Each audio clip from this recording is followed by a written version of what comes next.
Good morning बच्चों। कल के वीडियो में हमने फर्स्ट पोएम के बारे में पढ़ा था और देखा था कि ड्रामेटिक मोनोलॉग क्या था। आज हम second poem Dover Beach by Matthew Arnold के बारे में पढ़ेंगे। मैथ्यू आर्नोल्ड जो कि ब्राउनिंग के ही कंटेम्प्रेरी रहे हैं, अर्थात विक्टोरियन एज के पोएट रहे हैं। यहाँ पर हम कवि को बड़े ही ऑप्टिमिस्टिक मूड में देखते हैं, लेकिन देखा जाए तो वो बात पेसिमिस्टिक ही कर रहे हैं। डावर बीच फ्रांस का एक समुद्रीय तट है, समुद्र के नज़दीक। उसके बारे में कवि बात करता है।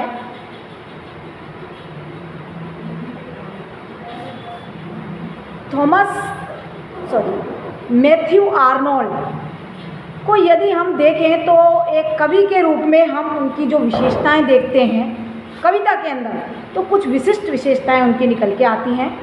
फॉर एग्जाम्पल, उनकी अभिव्यक्ति में बड़ी स्पष्टवादिता है। The first point is clarity of expression, gravity and dignity of thought। ये विशेषताएं उनके काव्य में हम देखते हैं। और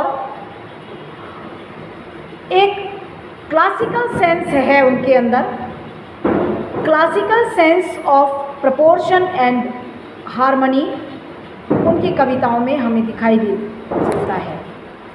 अब यदि हम बात करें as a poet of nature, तो इनकी तुलना हम वर्ड्सवर्थ से कर सकते हैं।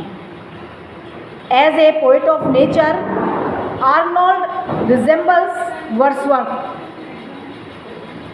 ही also possesses penetrating and sympathetic insight in nature. He believes in its healing power। Wordsworth भी विश्वास करते थे कि नेचर में हीलिंग पावर होती है, but is not a worshipper of nature like Wordsworth. Healing power में विश्वास करते थे, वर्ड्सवर्थ भी विश्वास करते थे और आर्नोल्ड भी विश्वास करते थे। लेकिन वर्ड्सवर्थ जो थे वो नेचर के पुजारी थे, वर्शिपर ऑफ नेचर थे। लेकिन आर्नोल्ड जो हैं वो नेचर के पुजारी के रूप में नहीं देखे जा सकते हैं, और ना ही आर्नोल्ड जो हैं वो शाश्वत जॉय प्रकृति में देखते हैं, जबकि वर्ड्सवर्थ जो हैं वो प्रकृति में शाश्वत जॉय की बात करते हैं। कहते हैं कि प्रकृति के अंदर शाश्वत जॉय आ सकता है। Comparing Arnold with Tennyson, Lord De Tabley says the latter occasionally goes wrong but Arnold is always accurate. Means अर्थ बताती हूँ कि टेनिसन गलत हो सकते हैं प्रकृति का डिस्क्रिप्शन देने में, लेकिन आर्नोल्ड कभी भी अपने इस विवरण में गलत नहीं हो सकते हैं। ये तो हुई हमारे आर्नोल्ड के बारे में वार्तालाप। अब हम पोएम की जब बात करेंगे तो ये डावर बीच जो पोएम है ये फर्स्ट पब्लिश हुई थी इन 1867 में।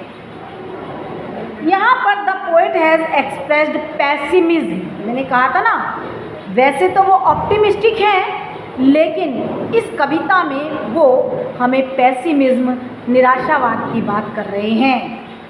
कहते हैं कि ये संसार जो है वो दुखों से भरा हुआ है। The world is full of misery. और कहते हैं ये बात कि संसार जो है कष्टों से भरा हुआ है, इस बात को ग्रीक पोएट सोफोक्लिस उन्होंने भी अपनी एक कविता के माध्यम से व्यक्त किया था। कहते हैं ओल्डन टाइम्स में यानी प्राचीन समय में मैन हैड फेथ, आदमी श्रद्धा रखता था, एंड प्रेम रखता था एक दूसरे के प्रति। जैसा कि हम देखते हैं, हमारे पूर्वजों ने महसूस किया, आज भी कहीं इंटीरियर क्षेत्रों में, गाँव में इस तरीके का प्रेम हमें देखने को मिल सकता है कि आपस में भाईचारे की भावना हमें दिखाई दे रही है, एक दूसरे के प्रति श्रद्धा और स्नेह का भाव हमें दिखाई दे रहा है। लेकिन जैसे जैसे विज्ञान का युग आया, विज्ञान का प्रभुत्व बढ़ गया, वैसे वैसे हमने प्रेम, श्रद्धा जैसे गुणों में इंटरेस्ट कम कर दिया और हमारे इंटरेस्ट बढ़ गए एक दूसरे से लड़ने में, एक दूसरे के प्रति घृणा, नफरत के भाव रखने में। तो इस कविता में poet is reminded of it, इसी बात को वो हमें याद दिला रहा है। बाय एबिंग ऑफ द सी, महासागर के ज्वार भाटे के माध्यम से कवि हमें एक बहुत ही कहना चाहिए दिलचस्प और बहुत ही श्रेष्ठ गुण को सिखाने की कोशिश कर रहा है। और ये जो महासागर पे ज्वार भाटा आया हुआ है, ये वो डावर बीच के तट पर देखता है। डावर बीच का तट जो कि फ्रांस के तटीय स्थान पर है, फ्रांस के तट की बात की जा रही है। पहले पद में हम देखते हैं कि जो महासागर है वो बहुत ही शांत है और ज्वार जो है वो अपनी चरम सीमा पर है। सेकंड पद में हम देख रहे हैं कि जो ज्वार आ रहा है उसमें शोरगुल, गर्जना की आवाज़ आ रही है महासागर में। और यहाँ पर हमें एक बात याद आती है उस शोरगुल का सुनकर के कि मानव मस्तिष्क में आज सिर्फ और सिर्फ दुख और शोक और विषाद भर गया है। यानी ज्वार भाटे की ध्वनि जो है वो हमें इस बात की याद दिलाती है कि मानव मस्तिष्क जो है वो भी दुख और शोक और विषाद से भरा हुआ है। थर्ड स्टेंजा में कवि हमें यूनानी कवि सोफोक्लिस की याद दिलाता है और चौथे स्टेंजा के अंदर कवि कहता है कि किसी समय ये जो संसार था वो संसार, उसकी तुलना इससे की है सी ऑफ फेथ, यानी श्रद्धा रूपी महासागर। संसार में श्रद्धा बहुत लबालब भरी हुई थी, जिस प्रकार से महासागर में लबालब पानी भरा हुआ होता है। और बिल्कुल श्रद्धा ने इस पृथ्वी को ऐसे घेर रखा था जैसे एक बेल्ट जो है हमारी कमर को घेर लेती है और कस के पकड़ रखती है। लेकिन but it is now retreating, लेकिन अब ये सब चीज़ें समाप्त हो गई हैं। लास्ट स्टेंजा में कवि कहता है कि हमें एक दूसरे से प्रेम करना चाहिए। इस पृथ्वी में रह कर के, इस संसार में रह कर के, ये संसार जो कि वास्तव में आज वर्तमान में एक जॉयलेस, आनंदहीन स्थान बन चुका है, लेकिन अगर मानव चाहे तो फिर से इसे एक जॉयफुल स्थान बना सकता है। अब हम फर्स्ट स्टेंजा की बात करेंगे तो स्टार्ट होता है first stanza the sea is calm से लेकर क्लैश बाय नाइट तक। काफ़ी लंबा चौड़ा है। कवि कह रहा है आज रात को tonight the sea is calm and in full time. महासागर शांत है लेकिन ज्वार भाटा जो है वो अपनी चरम सीमा पर है। The strait of Dover is shining in moonlight. जो डावर की रेखाएं हैं, महासागर की रेखाएं हैं जो दो देशों में विभाजन करने वाली हैं, वो चंद्रमा के प्रकाश से चमक रही हैं। There was moonlight on the French coast. अभी अब ये जो चंद्रमा का प्रकाश है वो फ्रेंच के तट पर है, but it is now not there now. लेकिन अब ये वहाँ से हट जाता है। अब ये वहाँ से हट के यहाँ पर हमें साइंटिफिक एक चीज़ दिखाई दे रही है कि ये जो पृथ्वी है वो अपनी धुरी पर निरंतर घूमती रहती है। इसीलिए ये जो अब तक फ्रेंच के तट पर चंद्रमा का प्रकाश आ रहा था, अब ये प्रकाश हट करके इंग्लैंड की पहाड़ियों पर चला गया है, एंड कोस्ट और इंग्लिश तटों पर जा चुका है। ओ बिलव्ड, कवि कह रहा है अपनी प्रियतमा से, अपन ऐसा मानकर चल रहे हैं अपनी पत्नी से, कम टू द विंडो, आओ खिड़की पर आओ। क्यों? क्योंकि शाम का रात का समय जो है, the night air is sweet, जो रात की पवन है वो बड़ी मधुर है, मंद मंद है।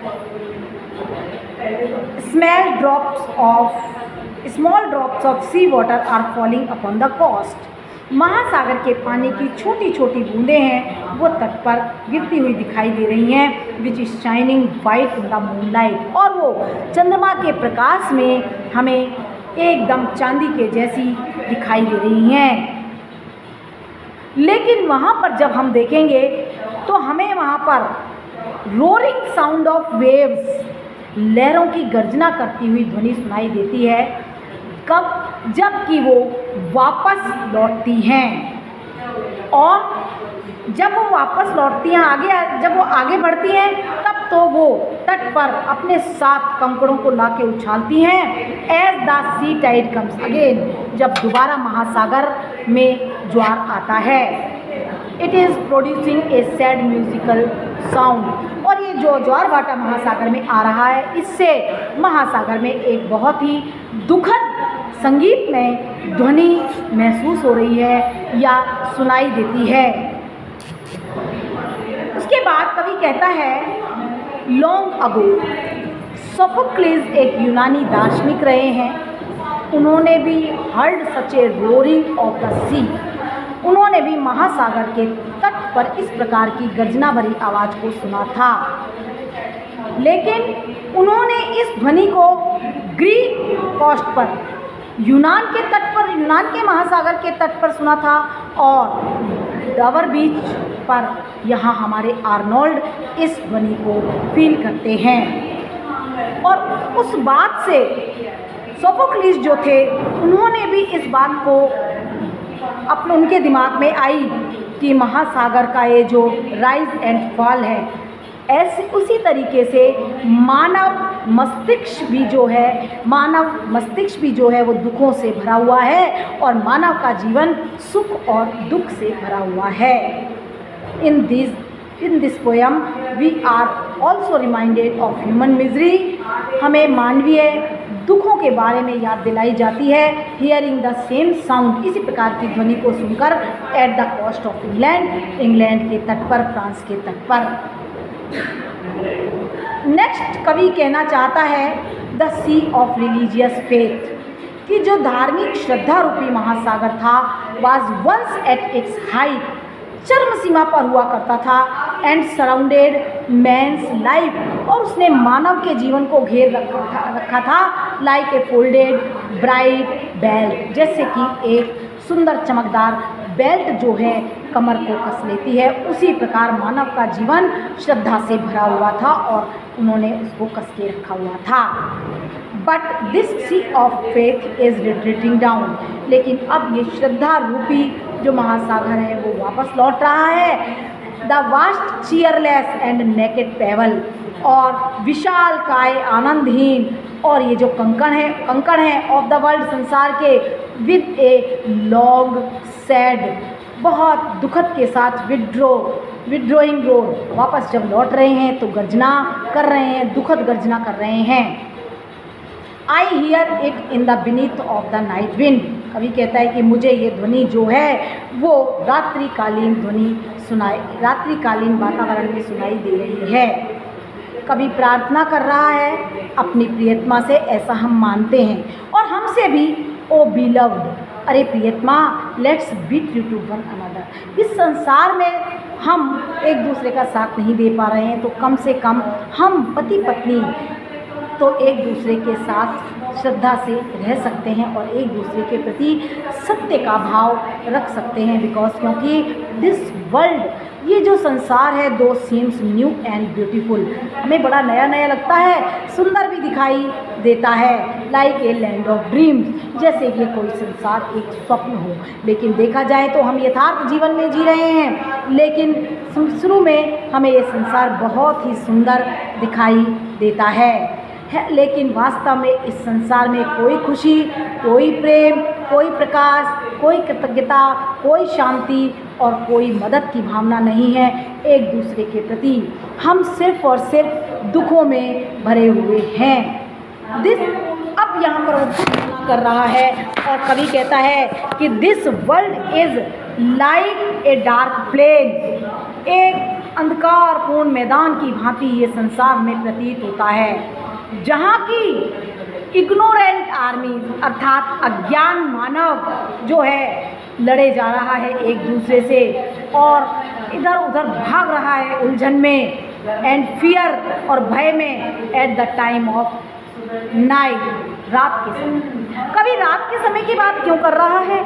क्योंकि रात है अंधकार अर्थात मानव अज्ञान है। मानव को ये नहीं पता है कि हम आपस में क्यों लड़ रहे हैं, क्यों इधर उधर उलझन में भरे हम भाग रहे हैं, क्योंकि हमारा जो अंत है वो एक ही है और सबको ईश्वर ने बनाया है और हमें किसी से झगड़ा नहीं करना है, बदले की भावना हमें हमारे हृदय में नहीं रखनी है, ऐसा हमें कवि कहना चाहता है। कवि कहना चाहता है कि हमें एक दूसरे से प्रेम पूर्वक व्यवहार करना चाहिए, क्योंकि हमारा ये व्यवहार ही रह जाएगा, अंत तो सबका एक ही होना है।